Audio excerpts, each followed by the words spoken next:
I've been sitting on making a video like this for at least 2 whole weeks, but at the same time, the reason why I'm doing that is like, Jesus, would you look at the time? It's now just after 10 o'clock at night, and well, this is literally as the most well I've been all day, because honestly, I woke up, thought my neck was broken. I felt a little bit, crap all day, if I'm being honest. I have no idea if it's just flu or just I'm CAD or you know what. I'll sit on it tomorrow just to see if it gets any better. It should do, because, well, what could possibly go wrong in 24 hours anyway? Anyway, so, first of all, I'm going to do this video as a little bit of an introduction video to, well, a bit of a reintroduction, because for those that, I'll try and keep this as brief as I can. The first is that, hello there, by the way, my name is Jimmy Frank. I am currently 27 years of age. I have been doing what I would describe as freelance broadcasting, which, well, a YouTuber in a sense, since 2018, and quite frankly, I see myself doing this for probably the next 70 years, if my health holds out, and there is literally any way to be in any way profitable or successful online anymore by the year 2095. Oh, good. Hey, if I get to 2035, I think I would have done quite well. But that's the way it is. So, the reason why I'm starting to do a bit of a larger uptick on videos, and something you may be seeing that I've done on my other channels, is that I am highly anticipating a special event that I'm doing on pretty much my main channel. I say main channel because I try not to make a distinction that one channel was more successful because it has more subs, or what another channel is more successful because it has a higher ratio of viewers to videos and stuff like that. I try not to judge or even go about saying which videos are what based on criteria, because that's just number crunching. And trust me, I do not wake up one morning and figure to myself, the only reason I'm interested in watching any particular YouTuber or personality online is because they are pulling in, well, banks, basically. That's not really what I'm interested in. What I'm interested in is the gaffer who's on the end of the camera, the context of what's being done, and basically takes itself from there. And by the way, yes, I had a little bit of a shave again yesterday, and I have no idea whether or not a mustache is a good look for me yet. I can't help but feel like it makes me look too old, but at the same time, my hairline is... I am... By the time I get to 28, at the latest, I will absolutely just make the conscious decision to go bald and literally never see my hair ever again. If that happens, I literally will just go and buy a white shirt, a new pair of jeans, and I will walk around, and I'll even shave a mustache off, and I literally will walk around like Homer Simpson. It's an acquired choice, and it was certainly a very conscious choice, but yeah, probably I'll have to make a serious call on that, because this straight up just does not look good, if I'm being completely honest. Never been much of a man about fashion or anything like that. I mean, I know what I like, and I know what I choose to wear and stuff like that. But this is it's just doing nothing for me. Good lord, it's...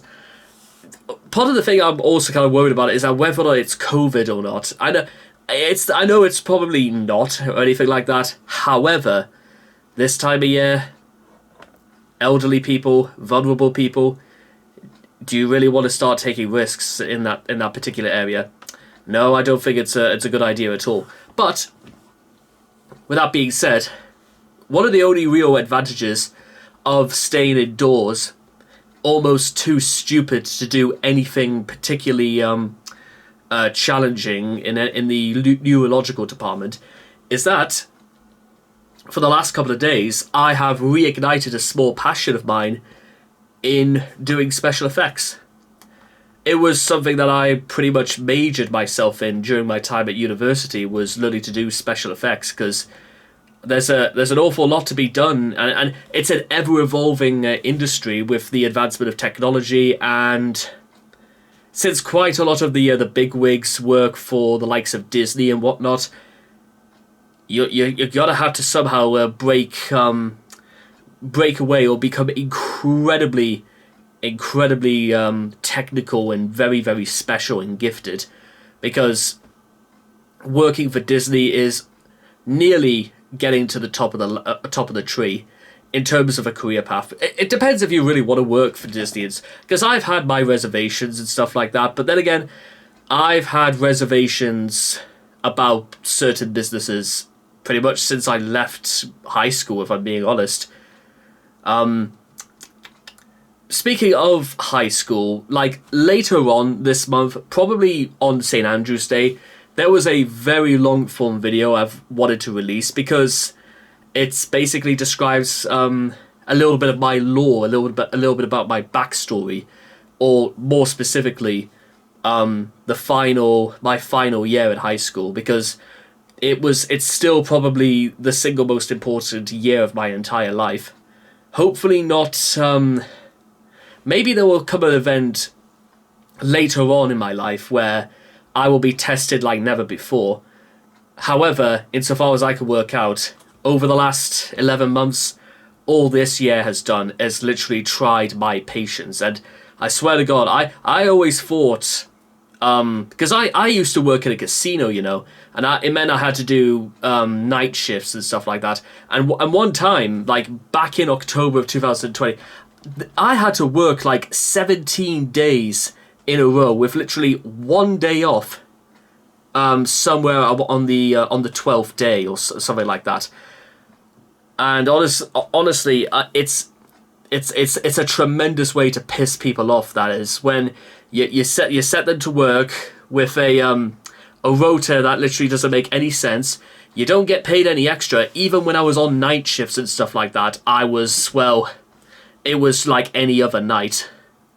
I have a great deal of respect for the people working. In fact, I still know plenty of the punters who go down the casinos and all that. And I know quite a lot of, the dealers and stuff like that and the stuff. I was very, very friendly and stuff like that. Because, well, you kind of have to, but you've also got to have, be able to take some stick. And believe you me, I gave as much as I got. And when I say gave, I mean, sometimes literally they say I deal the absolute worst hands they've ever dealt with. Even some of the older Chinese lads will absolutely, they'll have a laugh at it and all that, because even when they get dealt the worst hands, they still win. They are the Chelsea Football Club when it comes to poker. They somehow, they lose and lose and lose every single hand, and then they win anyways. Sad but true. If there are any Chelsea fans out there, if there are any pensioners out there watching this, I'm sorry guys, I call it as I see it. So yeah, night shifts are like non-off grueling. Especially when it's the same pay and you get the same stick as much as before with very little carrot. Anyway, what was my point and stuff like that? Yeah, okay, let's see, doing night shifts, yeah. But then again, if I thought I had, the patience of a saint there, believe you me, guys, this year, I think I'm coming to terms with the fact that phrase is not really, it's not a sinecure. I don't think it was ever meant to be interpreted as a sinecure, because back in the very beginning of this year, the last time I actually went to church, the priest specifically said that somewhere in this congregation, at some point, they're going to be facing a mighty, mighty challenge this year. And when that challenge comes and when that challenge arises, you have to be ready to take it on. You've got to be ready for whatever life throws at you, because sometimes things happen for very unexplainable reasons.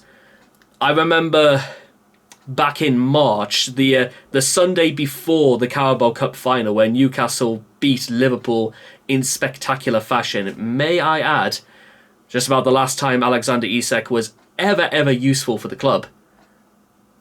Mind you, Dan Burn, I do not get enough of singing Dan Burn's praises. That man is an absolute gift. Anyway, it was the previous Sunday when I fired out an application for myself and even my old man to go on Who Wants to Be a Millionaire. That night, my dad had a stroke. He's still with us, by the way. May I say, but it's a little reminder, because usually my dad was even at the age of 66, fit as a fiddle. Long since retired, but he was incredibly active and didn't really like to stay still and stuff like that. Then ever since his stroke, you know what? It's like time has finally caught up on him a little bit, and it's impacted his memory, it's impacted his hearing.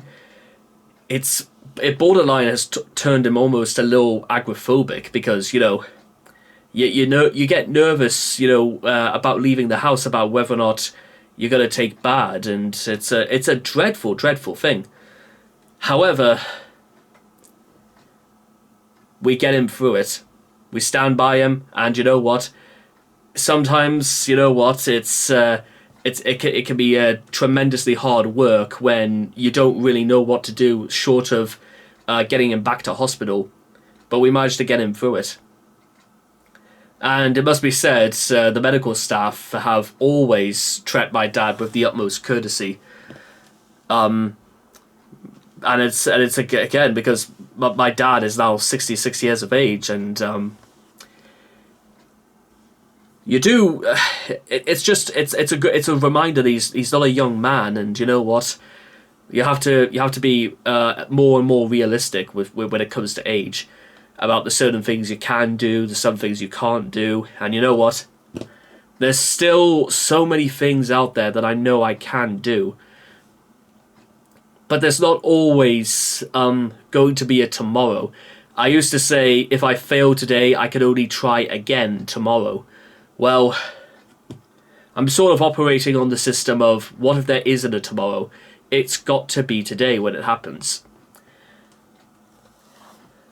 So, I think that's the biggest takeaway possibly from a video like this, for me to like reintroduce myself to possibly a new wave of people who may have just stumbled upon this video by accident. It's to seize the day. It's to face the world.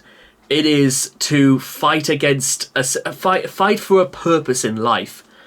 And as I've said a few times before, when it comes to the concept of raging reality, it is about fighting against a world, fighting against a system, fighting against a government, fighting against an evil, whatever it may be, fighting against something that you know is completely false and incorrect, but is worshipped.